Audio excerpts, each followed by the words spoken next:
Rudy, are you okay? Welcome to Estrella.Live. We are so excited to have you here. Today is March 10th, 2021. Today we have an amazing panel from Estrella.Live Community College Psychology Faculty. I will be your host today. My name is Evly Pacheco. I'm a first generation college student majoring in psychology, and I'm also a psychology club president. Today, your moderator will be Belinda Galvan, and she will be introducing our professors. And let's do a little disclaimer before we go into our recording. The following is a live stream recording. By attending this roundtable discussion, you are consenting to be recorded. All content is live streamed and is for educational purposes. Belinda, take it away. Hi, my name is Belinda Galvan. I'm a student at EMCC majoring in psychology. I think I've taken a class with almost all of our psychology professors here. I'm so excited to be moderating our psychology club's first roundtable discussion.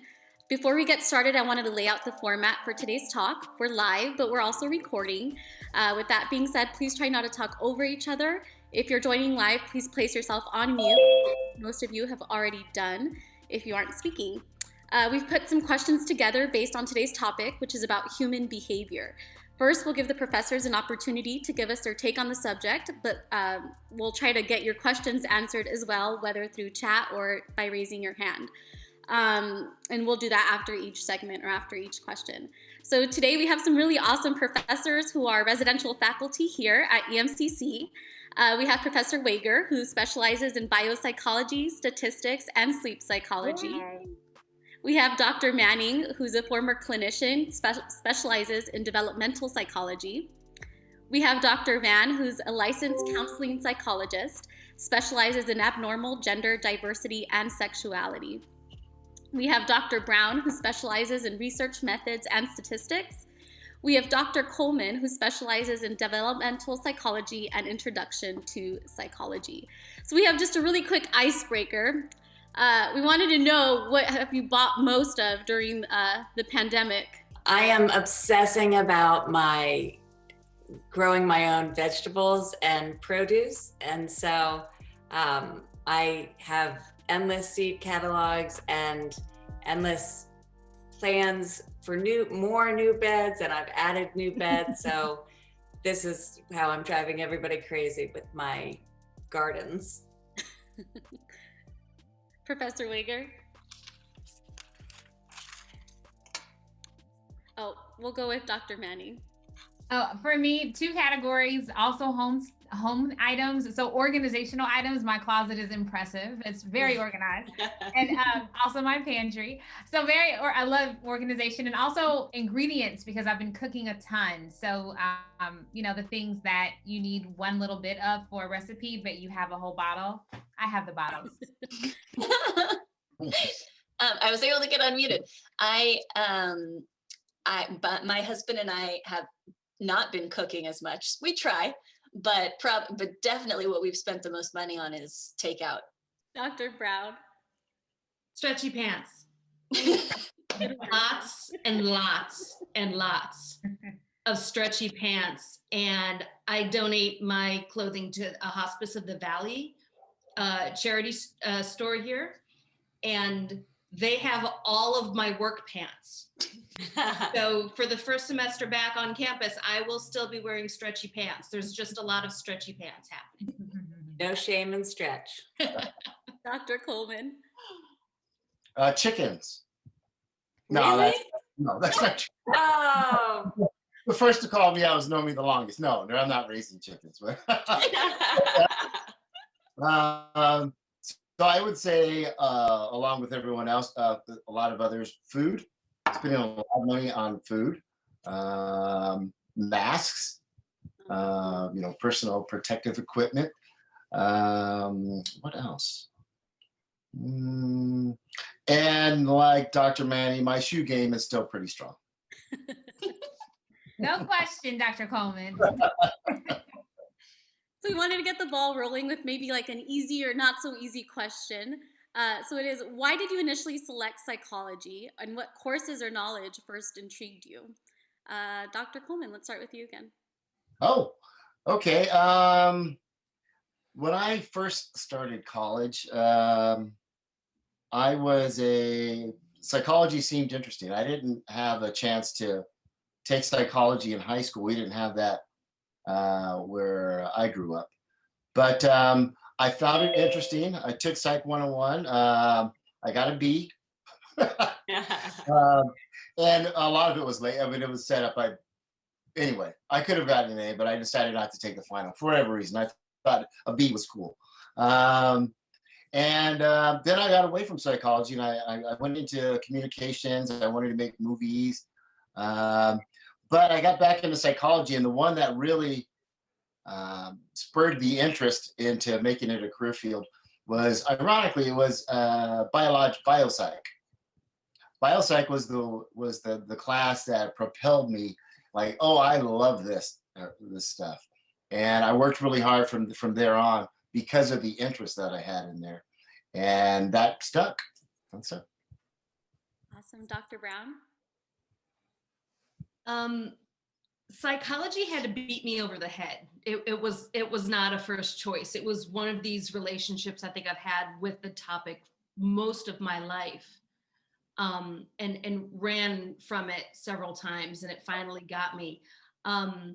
I was a dancer. I was a performer. That's what I was going to do my life until my ripe old age. I graduated high school in 3 years so I can go on tour dancing. And so I knew I had the academic, like I knew I can get through material, but that's just not what I wanted to do. After a year on tour, part of our tour that I was in took us through the southern Bible Belt portions of the United States, and I had never seen such blatant bigotry and ignorance and spiritual bypass of clearly emotional issues. And I was a teenager. I was 17, 18 at the time. After 1 year of being on tour and just traveling. And I did Europe. I mean, we went all over the place, but it was really here in parts of the United States that I got a reflection of where our society was at in this country. And I knew that the only thing I wanted to do was get educated. So I went for a bachelor's degree, had no idea. Still kind of like Dr. Coleman, took a couple psych classes, like B-ish, nothing great. And finally, when I was done with my 4-year degree, somebody randomly introduced me to my field, which is transpersonal psychology. And I started reading about it, and I started crying. And I was home. And that was that. Beautiful. Dr. Van? I think I always wanted to be a therapist. My mom would say that I was the family therapist growing up, and in college, I had the opportunity to volunteer at a rape crisis center and get trained there to work in rape crisis very early on, which really cemented my love for doing counseling type of work. And then I took what was then Psych of Women, it's now Psych of Gender and Human Sexuality. And those two classes, but particularly the mentor that I gained from taking Psych of Women, really cemented the fact that I was going to do psychology. And then I did research on recovery, clinical interventions for recovery from sexual abuse as an undergraduate, and understanding that psychologists could both do research and practice was really pivotal to me in deciding this was an area that would meet all of my needs in terms of what I wanted to do and would put good into the world, which was always, my primary value for what I was going to do. Professor Weger. I was kind of similar to Dr. Van. I had been told by a lot of people, like, oh, you're a good listener. You're a really good listener. You should, my parents would always kind of joke that I should have been the middle child because I mediated between my two other sisters. But I'm the youngest child, so I don't know how that happened. But so anyway, I started psych with that in mind. And then I actually took development child development specifically, and sleep and sleep disorders. And very similar to Dr. Coleman, it was actually the biology behind child development. So you learn all about neurodevelopment and cognitive development and all that. And then with sleep and sleep disorders, you learn all about the brain and what happens during sleep. And I just thought it was so fascinating. So learning about the biology behind both of them, I was like, I'll talk to people and I'll listen to people, but as students, I don't want to be a clinician. So that's how I knew I wanted to be a teacher, because I just loved learning about it. And then I loved teaching once I started doing that. Sweet. Dr. Manning? I always love hearing this, because I think that all of my colleagues can agree that we didn't really necessarily choose psychology. Psychology chose us, right? So in all of our experiences, it's something that really kind of drew us in, and I'm no exception. I actually did take psychology in high school as a senior, and we watched the movie Sybil, which looked at what was then called multiple personality disorder, which is now called dissociative identity disorder, or DID. And I was fascinated by how the brain could respond to trauma by creating these different identities. And I just thought the brain is the most fascinating thing I've ever seen. So I wanted to study psychology pretty early. When I went to college, of course, coming from a very, very poor family, my thing was I can't sing or play sports very well. So the only way I can get out of poverty, is just to go to school. And I was told in college that everyone said, well, if you're a psych major, you're not going to make any money. And I think they were talking about with the bachelor's degree, which is a whole nother conversation, which I'm happy to have at a different psych club meeting. But I was told, well, you're really smart in math and science, you should go into either business or engineering. So this is like 99, 2000, which those were the options, right? So you're going to go into medicine, business, engineering, or law. And so I said, well, business sounds fun. Engineering sounds hard. So I'll do that. So I went into business. I actually became a fashion buyer. A lot of you all know the story, for Macy's. And I went to New York and had a really amazing career in fashion, and decided in one of these corporate meetings, we were deciding to price designer clothes higher in poor neighborhoods because they'll pay for it, and then cheaper in rich neighborhoods, because I was like, none of this seems right. So I quit my very lucrative corporate position to go to graduate school in psychology, and just I knew this was my first love. So got back there in psych, loved it, and became at first a clinician for 4 years. And I became a mom and super soft, and it was hard to hear the stories. And so it was hard. So I became a researcher, because I am a nerd at heart, even though I'm still very fashionable. Thank you. But a nerd at heart, became a researcher, got a phone call, do you want to teach a psych class? I was like, no. And I said, well, fine, I'll try it, and fell in love with just the connection that I make with students. So much like Professor Wager, just being able to be so passionate about something and being able to relay that and connect that to another student, and then they also being excited, it was everything. So psychology, and more specifically teaching psychology, chose me, and I'm happier than ever. Awesome. Does anyone have any questions about their specialty or something they'd like to ask them? Raise your hand. All right. So the next question is, in your opinion, what study or experiment has given us the greatest understanding of human behavior? Dr. Van, do you want to go first? Sure. So I think that I'm so glad she didn't pick me first. Yeah. So I could go a couple directions, but I'm going to just choose one for the sake of brevity. I think the Zimbardo prison study is really, really essential. Sorry, I stole it from the rest of you, because it teaches us about the power of roles and context, and about, there's that saying that power corrupts, and absolute power corrupts absolutely. And the Zimbardo prison study has so much to say about power and roles and context, and who we think we are versus how we behave when provided the role of an authority in a context that is conducive to abuse of power. And I think there is nothing that is more germane to what we see today in terms of police brutality, in terms of things that happen in the military. So it's the study that keeps on giving in terms of being replicated in real life and giving us an understanding of how people can behave in ways that seem unbelievable and make us want to believe that those people must be monsters, when in fact they're more like us than we would hope.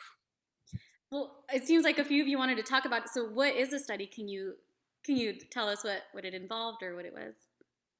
I'm happy to, sure. So in the Zimbardo prison study, it was done at California, University of California, and Stanford. Mm-hmm. At Stanford? Sorry. Of course, because it is also Stanford prison study. So a group of students volunteered, a group of regular college students volunteered for a study and were randomly assigned to either be prison guards or prisoners. And then it was supposed to last, I think, 2 weeks.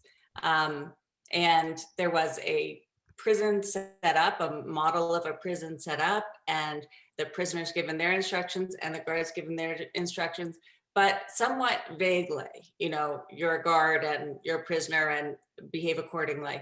And very quickly, the guards became tremendously brutal, just inhumane to a level that was hard for the researchers to believe, that nobody could have predicted. The prisoners went through cycles of what oppressed people go through in terms of resistance, despair, learned helplessness. And the study had to be called off early because it was so extreme, and there was clearly damage being done really to all of the participants in terms of, for the prison guards, what they had to face about themselves, and for the prisoners, the experience of being so abused and being unable to escape. So that's the Stanford prison study, or the Zimbardo prison study in a nutshell. Please add anything if I've missed anything, other professors. And to promote Dr. Brown's class, that's one of the things that you can do for the ethics portion of the homework assignments. Does anyone else have a different behavioral study that they want to talk about? Dr. Coleman or Dr. Manning? So of course, Dr. Van is amazing. I was actually also going to choose that study because it was just a phenomenal look at human behavior. So I won't talk about another study, but I will share my favorite psychological theory, a theoretical perspective, because I'm a developmentalist by trade, but my research specialty is actually love and intimacy. I created a course called The Psychology of Love and Intimacy at ASU, which is still there. So my favorite psychological theory is Sternberg's triangular theory of love, looking at intimacy, passion, and commitment, because I believe that theory describes every single kind of love, and love is my favorite thing. So if you've ever taken a class from me, or you ever will take a class, it will be a question on a quiz, and I will talk about it a million times, and you'll get it right, because I will have said it 1,000 times. So definitely Sternberg's triangular theory of love is my favorite. That will be my next class then for next semester. Yeah! I love everything about love and commitment and passion and all that. Favorite thing in the world. Dr. Brown or Dr. Coleman, do you want to take it next? If you have a different one. Well, I mean, the prison one is a good one. And I think Dr. Van was right as far as the information that came from that small study that ended in 6 days. Like Dr. Van said, it was supposed to go 2 weeks and ended in 6 days. And the author of that study is probably, I would probably say, one of the most famous psychologists that are still living from back in the psychology heyday of the 70s of when that took place. And a lot of our Estrella students have had a chance to meet Philip Zimbardo at the number of conferences, yes, that Psi Beta and Psych Club have attended. So just a little plug there. The other ones, I'll just go with, because of my background in learning and behavior. I'll go back, way back to Pavlov and to Skinner, because these have, maintained their importance in the field and how people learn to behave in certain ways. And so Pavlov with classical conditioning, and Skinner with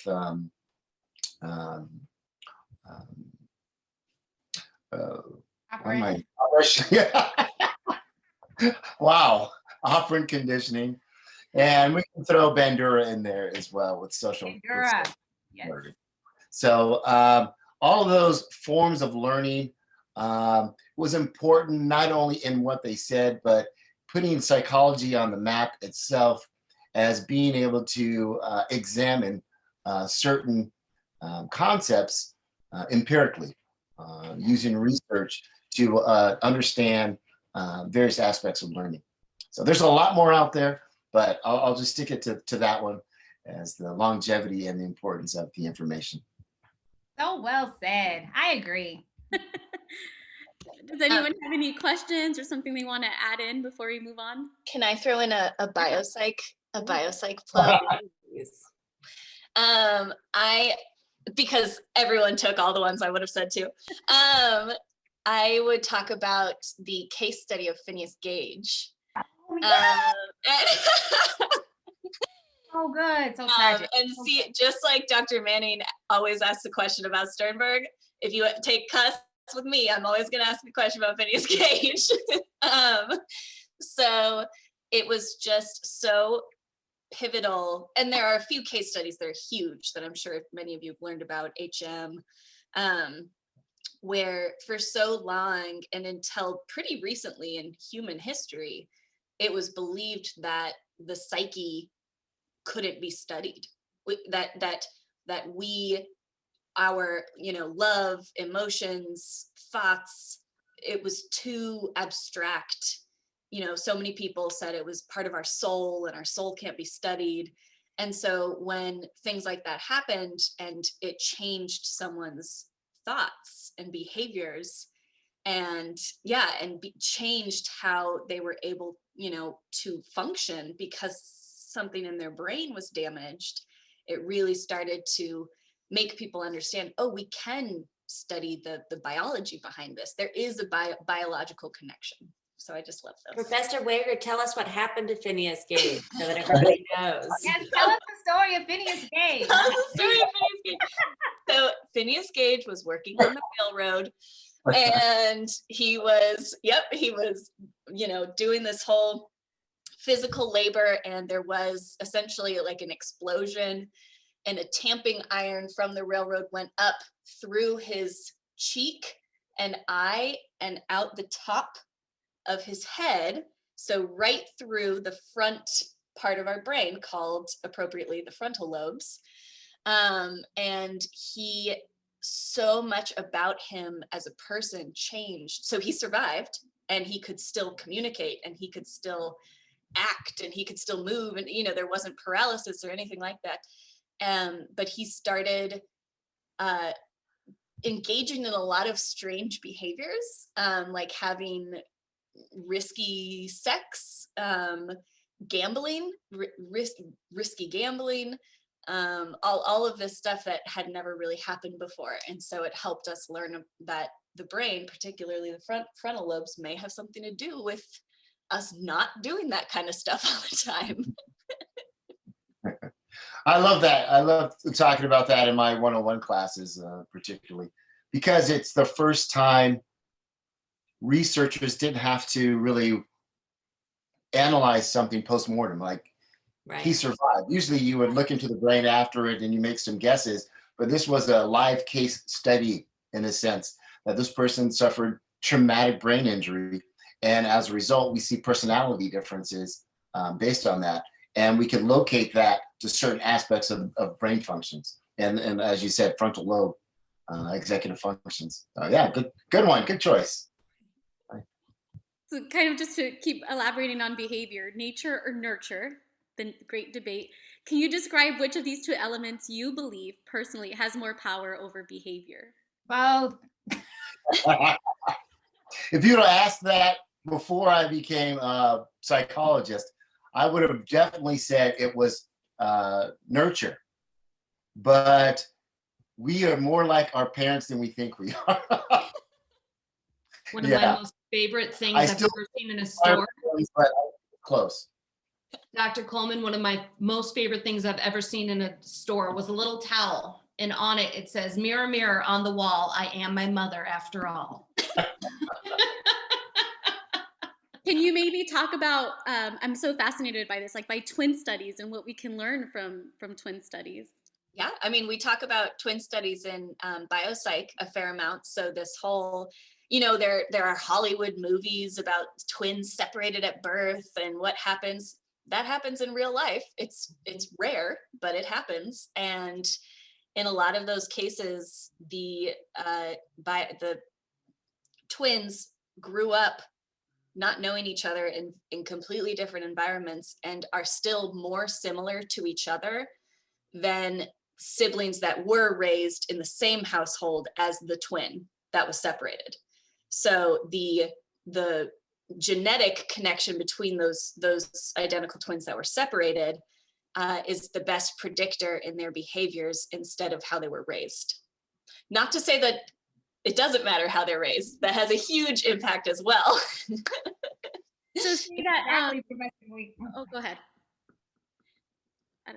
You're muted. Wait, now you're muted. Oh, you're muted, Dr. Manning. I was just going to elaborate and say, similarly, in adoption studies, we find that even if we take children who were raised in very difficult environments and put them into very loving homes, a lot of times it's hard for that child to adjust. So even though they're in a different environment. So again, that genetic biological component holds a lot stronger than the environmental influence or impact.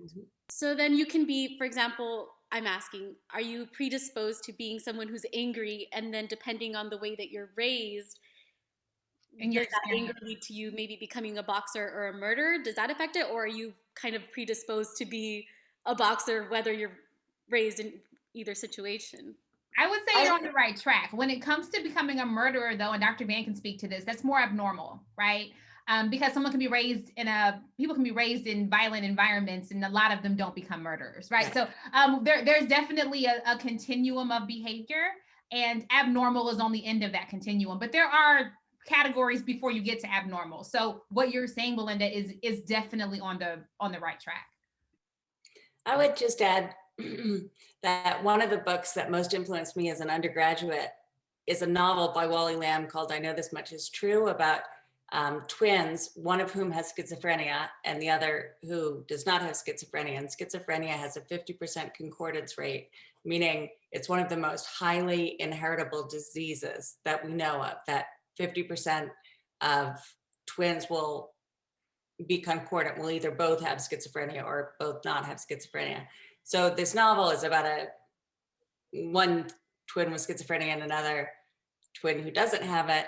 And it goes back through their history and what some of the environmental triggers could have been, given that genetically they're 100% similar. And now it's just been made, they're doing it on HBO. So I just started watching it on HBO. But it was one of the books that influenced me the most and spoke a lot about the heritability of different types of illnesses, but also the contextual environmental triggers that have either a protective effect or a triggering effect for our biological propensities. I think, that I can't wait to see the show, actually.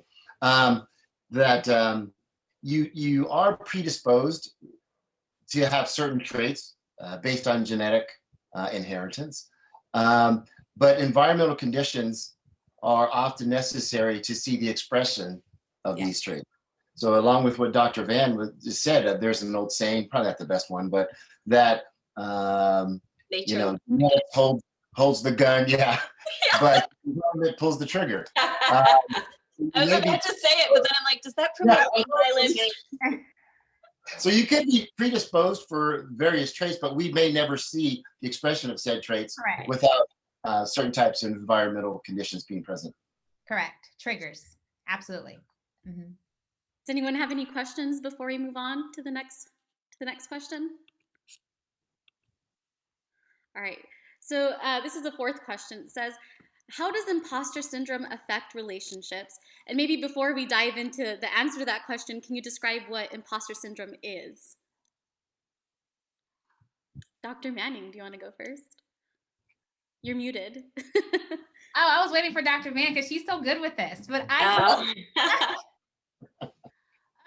so the best way I can describe imposter syndrome is not feeling like you are worthy or good enough of what you are being given or what opportunity you have, right? In a situation. So it's very similar to stereotype threat. Like you just feel like basically there are these social pressures on you that lead you to believe that you are not qualified or worthy or valuable in this space. So that's usually what it is. Does it impact relationships?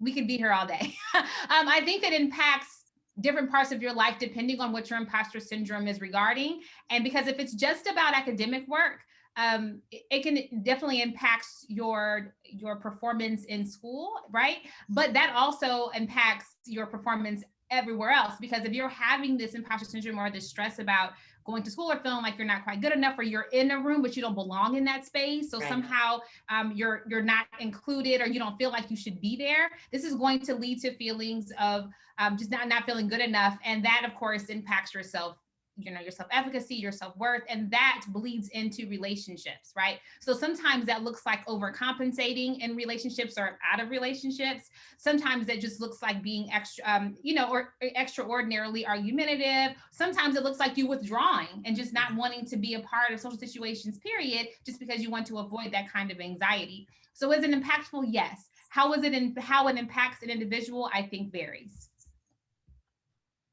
Dr. Van, did you want to add to that? I could not have said it better myself. It's perfect.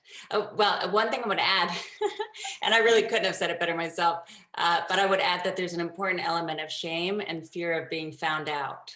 So the combination of shame-based feelings and the fear of being found out, that you don't belong in the room and that somehow you mistakenly got there, that people are thinking that you are something that you're not, it certainly ends up impacting relationships in that it can create either defensiveness in relationship because you need to now try to defend this persona that you don't believe you really are, or it can lead to sort of excessive need for reassurance and clinginess because you're always dealing with these shame-based feelings of not being as good as people believe you to be and the fear of being found out.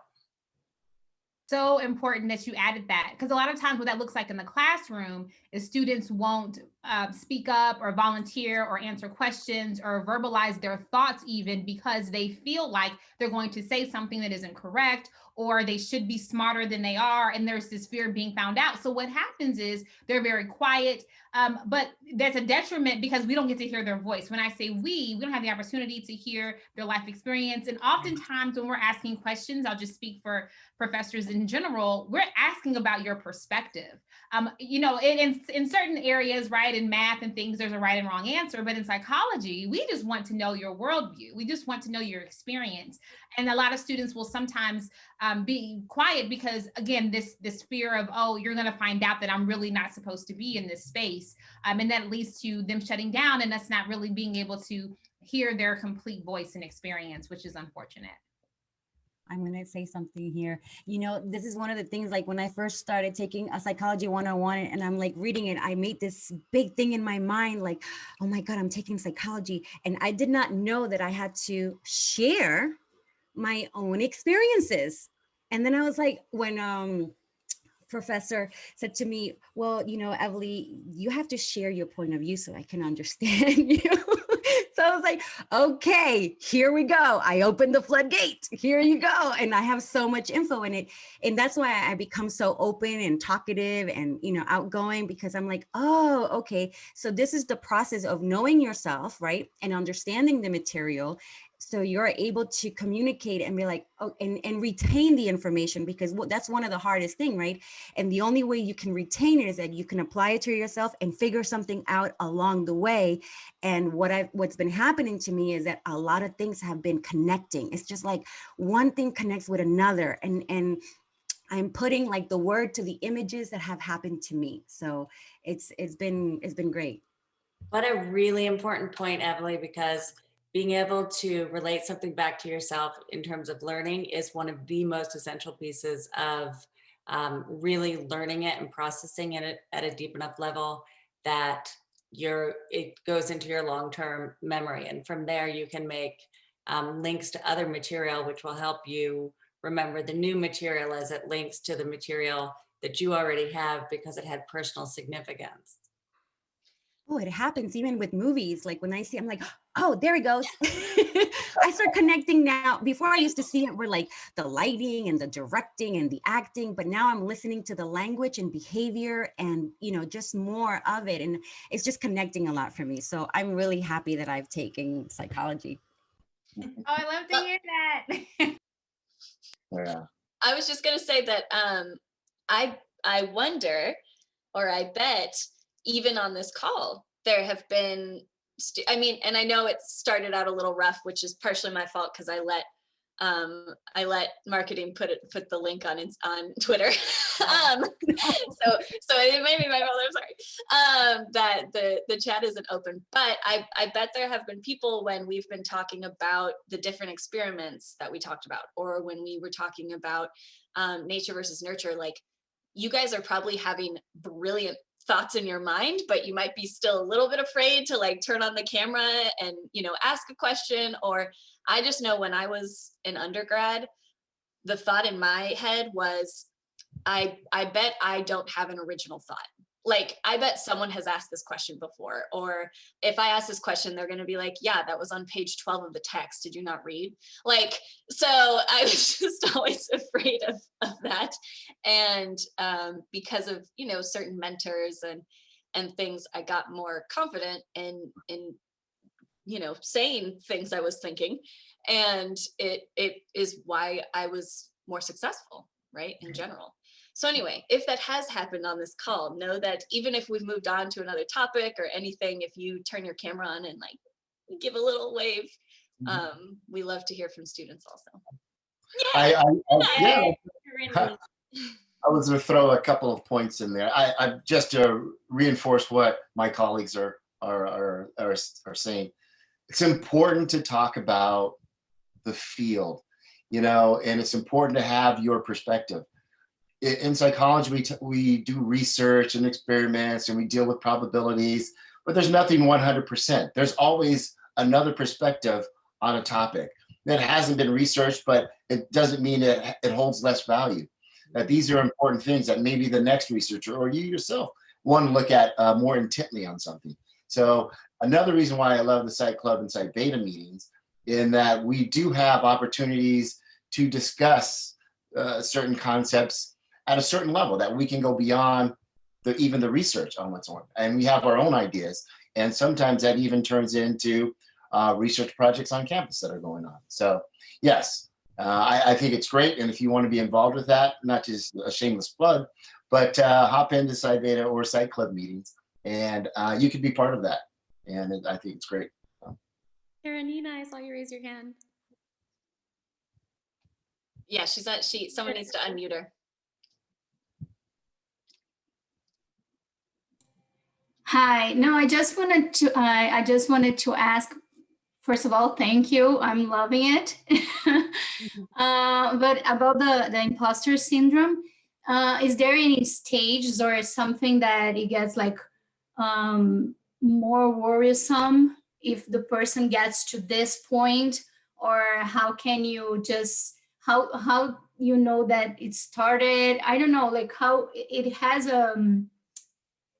it evolves. Can you say like, oh, this person is just at the beginning, just have a few symptoms, or this person is like really need some intervention or therapy or something?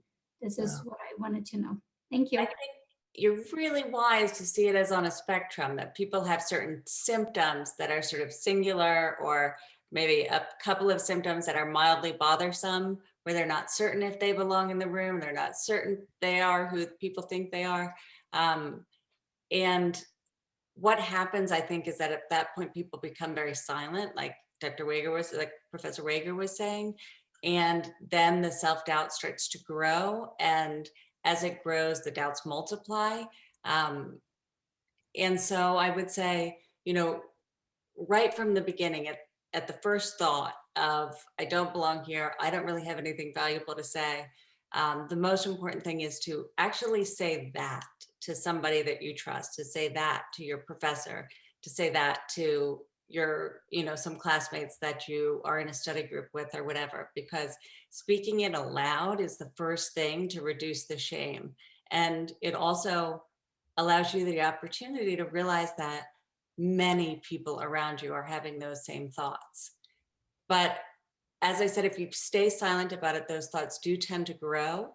And I would say that the point at which you need to reach out for more help than just telling your professor or your study group or somebody associated with what you're doing, at the point where you might want to check in with a counselor, et cetera, is if you're starting to have problems functioning, like you're procrastinating so much that you're not getting your work in at all, or you're working so hard to make your work perfect that you're having no social life, or you're not eating well or exercising. So when your life starts to change in any significant way as a result of those feelings, that's the time where I think a person has reached a level where they need probably some clinical support and intervention versus being able earlier to just talk to people. And you'd be amazed at the power of just saying out loud what you're so afraid of, and finding that there are 10 more of you in the room that feel just like that. The next question I was reading about choice overload, or the paradox of choice. And basically it was saying we can get overwhelmed with the amount of choices we have to make in life. So in a world where we can keep swiping right, the question is, how can we feel confident about making a good decision while taking the pressure off making a wrong one? Dr. Brown, do you want to add anything? I love this because you're bringing back a memory of family that we have in Israel, and they were in for a trip. They live on a kibbutz, which is like a farm. It's a co-op. And just taking them to the grocery store and walking them down the cereal aisle, like we heard about it for the next 3 weeks of their visit. Just, how do you choose? There's so many cereal. In Israel, you get 3 choices. That's it. And this, and it was so funny because she said that you must be spending all of your days just choosing stuff. And I was a kid in high school. I'm like, no, I know I like this cereal and this cereal. Like, I know what I like. But I also was thinking about, as I walk down the cereal aisle now, I haven't tried all of these cereals. I eat the cereals that I was given as a child, and as an adult I made for like, oh, this has a little bit more like, healthier options maybe. But it's interesting because even with all these choices, I've already narrowed my focus. So that's at a cognitive level. At an emotional level, I want to get underneath that, which is, why am I so afraid to screw up? Why am I so afraid to move forward? Is it okay if I make the fatal error and I get kicked out of the town and nobody talks to me anymore? Will that be the end of me, who I am? Will the shame be so real? And it's a really moralistic view of making a decision, but there's something refreshing about just take your foot off the gas, flip a coin, like make it lighter, flip a coin. What's the worst that's going to happen? Try. Give yourself the freedom and the courage to try. So that's when it comes to being overwhelmed. I think we are in a perfectionistic culture where we are constantly comparing ourselves with others. and so afraid of looking bad or doing wrong or, dear Lord, am I actually a human? It's not freeing. It's not fun anymore. Making a choice is our unbelievable rights as animals. So it's really, really important that we have choices and we give ourselves permission to fly, to fail. Who cares? Have fun, make a choice. Make the choice the fun part, and then move forward from there and see what happens. So that's how I might address that. And I was reading that although we have more choices don't necessarily excite, or they excite us, but they don't necessarily make us happier. So Exactly. so I understand what you're saying, but we live in this world, and so so there was this woman, and she was saying, I feel better that I married before the world of online dating, because now I know that I don't always wonder what else is out there, because I had a small pool or whatever, and now it's so endless. And like you said, that affects us from the grocery store to what you want to watch on Netflix, to your relationships. Dr. Van, do you want to add anything to that? I would add that we have to, try to simplify our world and the choices that we make, because the choices are endless, and we do have a limited cognitive capacity to make choices on a day-to-day basis. So, I don't know how this would relate as much to dating, but I think, like, on a day-to-day basis, when people are feeling overload, we have to look at areas in which you can reduce the number of choices that you have to make. So you buy 10 items of clothing that are all interchangeable, and so that when you get dressed in the morning, it's not a series of decisions that you have to make. And the same with the food you eat, etc. I think, when you bring it to like dating and that kind of thing, I think clarifying your values in terms of having, a short list of, like, 5 must-haves and 5 wants, and a number of things that are completely unacceptable to you, then you could meet people pretty quickly and take them through, do they have what they must have, and learn, people show themselves pretty quickly. You can learn fairly quickly, if you're willing to see it, when people have those things that are on your absolutely not list. And so I would say, shrink down your criteria to a manageable number of things, so that you can assess and not have to consider every single possible characteristic. Now, I know, I don't know if Dr. Manning's still here, but I'm not a love researcher, and I'm far less romantic than I think Dr. Manning, and she would probably have a lot to say about my more practical way of breaking it down, breaking down the decisions into smaller chunks. But I think that to reduce our cognitive load, whether we're talking about dating or day-to-day stuff, just surviving, we have to reduce the number of choices we have, and we have the power to decide in what areas we reduce our number of choices, and what's most important based on our values. And then just to move on to the final question before we run out of time, the last question says, most of us are psychology students. You were in our shoes at one point. What is something that you know now that you wish you knew then? Dr. Coleman, do you want to start? Sure. And I think we talked about this in one of our Psych Club Psi Beta meetings, is that if you go into the field, it's okay to change your mind as to what you want to focus on. So once you get your degree, I mean, when I came in, I wanted to be a clinician, and I did go and I became a clinician, but during graduate school, research became more important in a lot of ways. I thought I was a good clinician, but it takes a toll on you emotionally, being a clinician as well, which we, I think, talked about already. But I became more involved in research, and I was researching, issues in behavior medicine, which is my background. But even within, I was changing. I was doing other stuff, and I wanted to teach. And your path can go in a lot of different ways.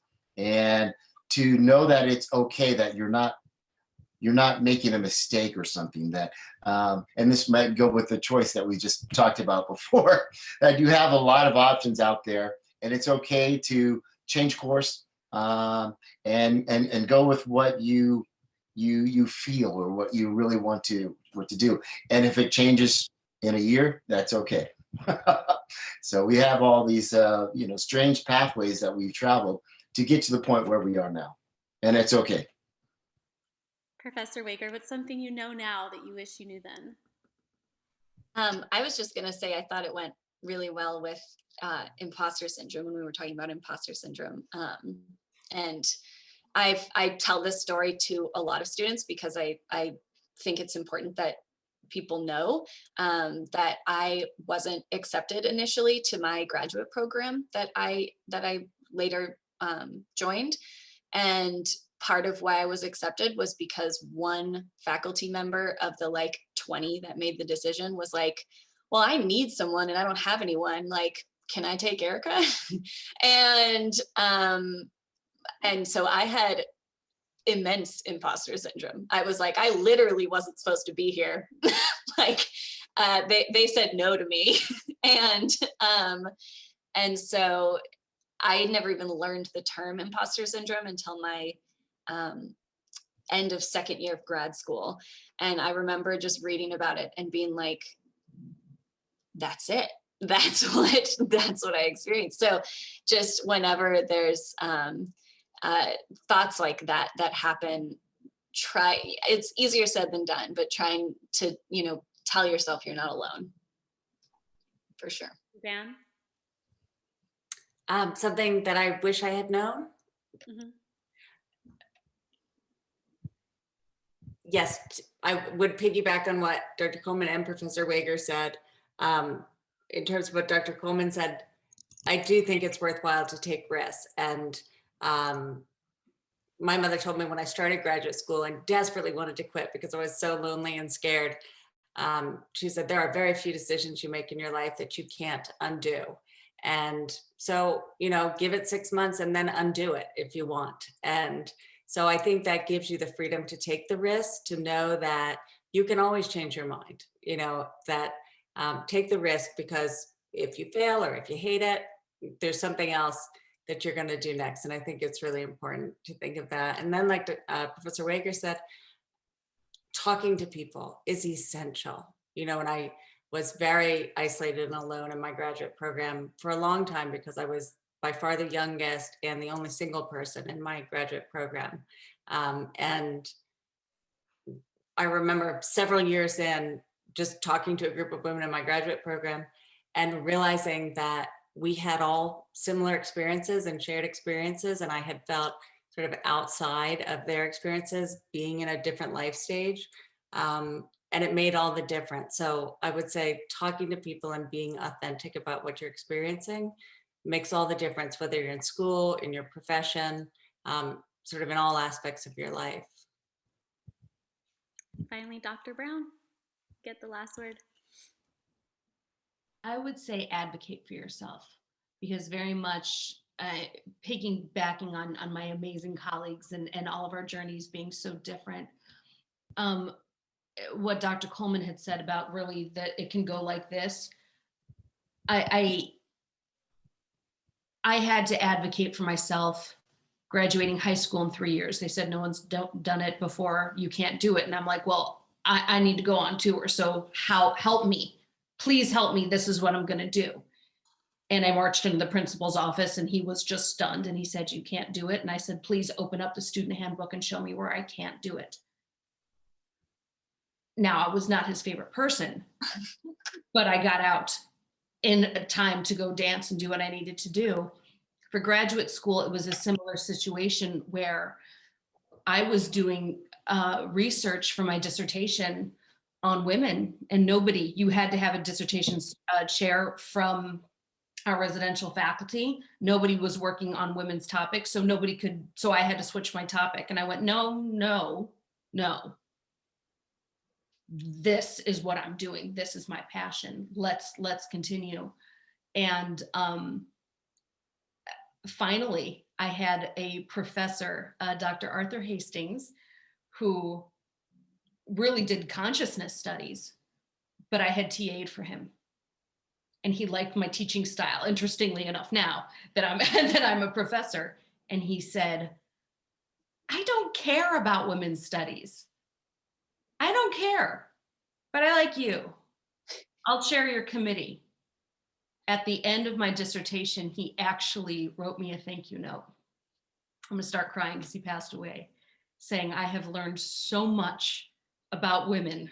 My relationship with my wife has gotten deeper and much greater through being the chair of your dissertation committee. I have humble respect now. Now, that's not what I set out to do. I just want to do my research.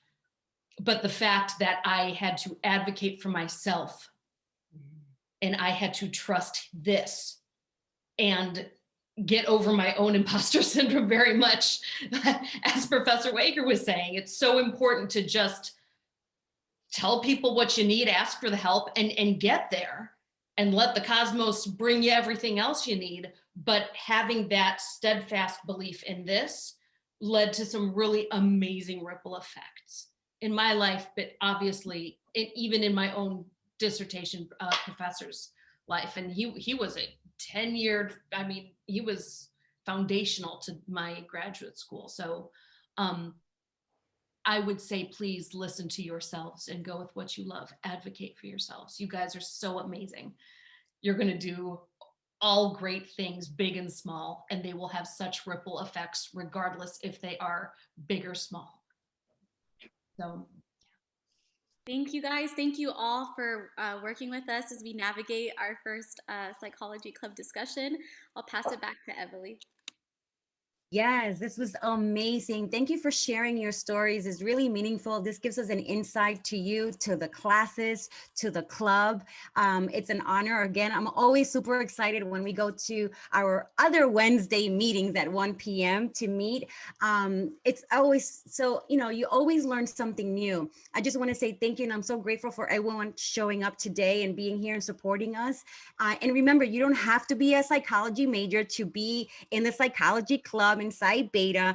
Join us. These wonderful professors are always here in the club. That's what makes it so amazing. So thank you so much for being here. There's going to be a QR code that you can join and follow us. There's also another code there that would lead you to register to any other psychology classes that you would love to take. Remember, you don't have to be a psychology major to take one of those classes. So just sign up, join us, and we'd love to see you there. Thank you so much. And I will just say, I'm going to send to the Psych Club listserv a link to our usual meetings right now. I'm not going to put it in the chat just in case. Right. I'm going to debrief. If anyone wants to debrief with me on the Google where we meet, I'm going to get on there right now. So I'm going to send that to the Psych Club listserv, not put it on the chat. Yes, absolutely. Thank you so much for that. Yes, let's recap.